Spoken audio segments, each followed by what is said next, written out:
Jurassic Park 3, the most infamous sequel in the series. This one's often looked down upon for various reasons, but I'll tell you something. I actually enjoy Jurassic Park 3. That's right, I said it. I enjoy Jurassic Park 3. Even though it's nowhere near as good as the other movies, I still think it's a fun little adventure movie with lots of dinosaur action. Nothing too complicated, just an action-packed movie with cool dinosaur scenes. Oh yeah, and Alan Grant's in it too. Having the shortest runtime out of all these movies, Jurassic Park 3 is much more limited in its share of movie moments, and because of that, it was not easy to come up with 10 moments for this list that I'm about to show you, but I managed. So I present to you my top 10 favorite moments in Jurassic Park 3. As usual, this is based on my own opinion. Here we go! Starting off this countdown is Eric's hideout. In my opinion, Eric Kirby was the best new character in Jurassic Park 3. He survived on Isla Sorna all by himself. The only problem is that he's established as a character off-screen. When we see him reappear, he's already been surviving on his own for 8 weeks, and we never got to see how he did it. But I like this scene because we still got a glimpse as to how Eric survived. Look at all the stuff he's got. A water jug, lights, food, a bed, lots of stuff. Like I said, we don't know for sure how he survived, but this scene at least gives us an idea. Other than that, we just gotta use our imagination. Returning the eggs.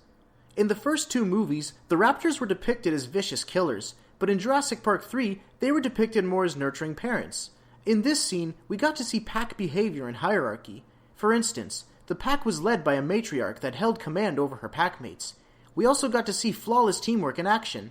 The raptors cornered the humans so well that Grant said they'd already be dead if it wasn't for the eggs. I like this scene because we got to see a different side to the raptors we've never seen before, and that's just part of what makes these raptors so memorable. Brachiosaurus on the bank. Throughout the movie, we've seen carnivore after carnivore, chase after chase, but now we got to see the majestic herbivores. It was sort of like a little break from the chaos we've seen up to that point in the movie.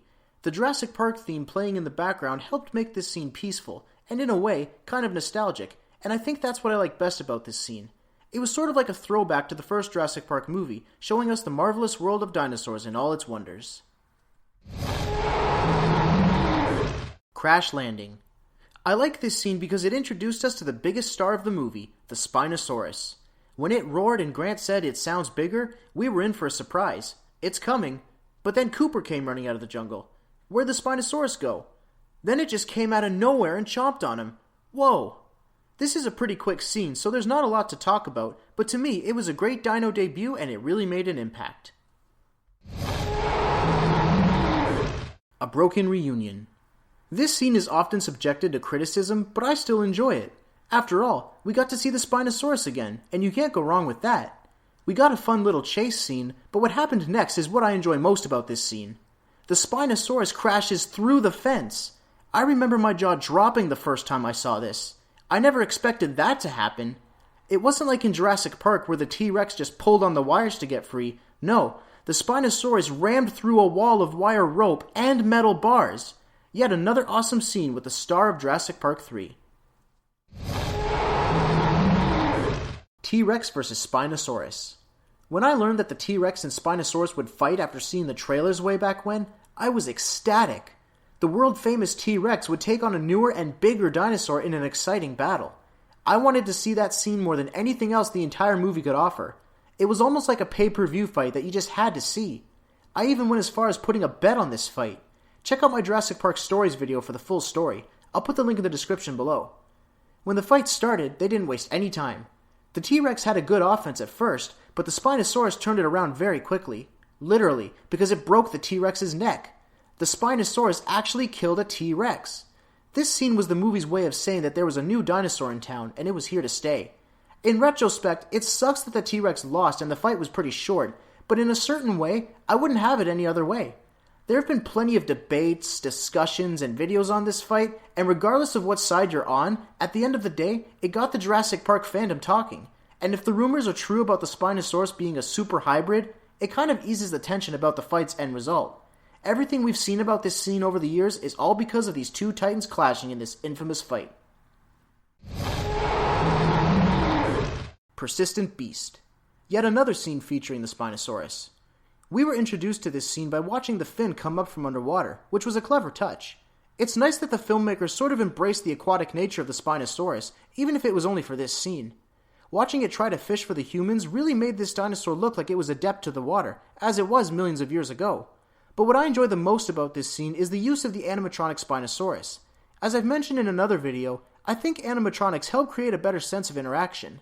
Speaking of interaction, those Spinosaurus claws actually hurt Teo Leone during filming. Oh yeah, I can't forget to mention that Alan Grant was badass in this scene, even if he was only using a flare gun. I mean, hey, that one flare made a sea of flame and scared away the Spinosaurus.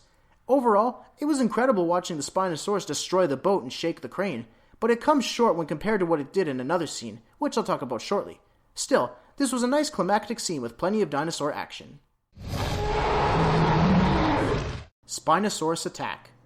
As you can probably tell by my list, a lot of my favorite moments in Jurassic Park 3 involve the Spinosaurus. That's because even though I'm more of a T-Rex guy, I'm still a big fan of the Spinosaurus, and this is my favorite Spino scene. Now I know the Spinosaurus already made its debut before this scene, but I like this scene because I think this is where the Spinosaurus really got to show us what it can do.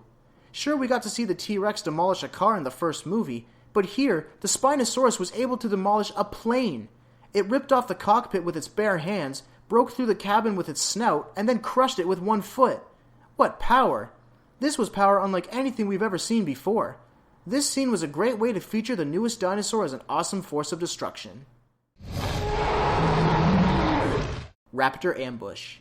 If there's one thing that Jurassic Park 3 got right, it was the raptors. They were intelligent, they could communicate, they were unlike any raptor we've ever seen before. They actually happen to be some of my favorite raptors out of all the movies. Now about this scene, here's some fun trivia. The beginning of this scene is actually based on a scene in the Lost World novel, where the characters come across an abandoned InGen laboratory. But what happens next is what really makes this scene stand out for me. We got to see a whole new level of raptor intelligence. Here, it pretended to be a corpse in a tank, and then we got to watch it climb. But that's not all. It called for its packmates, gave us a thrilling chase scene, and killed Udesky in what was probably the most memorable death in the movie.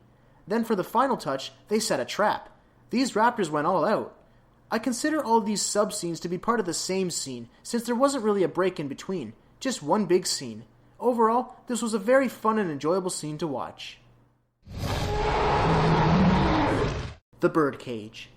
Sadly, there weren't any pteranodons in Jurassic Park, and we didn't exactly get a thrilling scene with them in the Lost World. But for Jurassic Park 3, we finally got to see these pterosaurs shine. This scene was the total package. It was fast-paced, it was suspenseful, it was all around fun. It was the perfect scene to showcase a new animal, and we got to see how deadly they can be when they supposedly killed Billy, who also got the chance to shine as a character. It's interesting to note that just before this scene, it was all bright and sunny, but now it was dark and misty. It's almost as if the character stepped into a world within a world. It was a whole new atmosphere. What's also interesting about this scene is that it's actually based on a scene from the Jurassic Park novel, so it was nice of the filmmakers to give us this scene for Jurassic Park 3. A thrilling scene of pteranodons was much overdue, and this scene delivered just that, my favorite moment in Jurassic Park 3.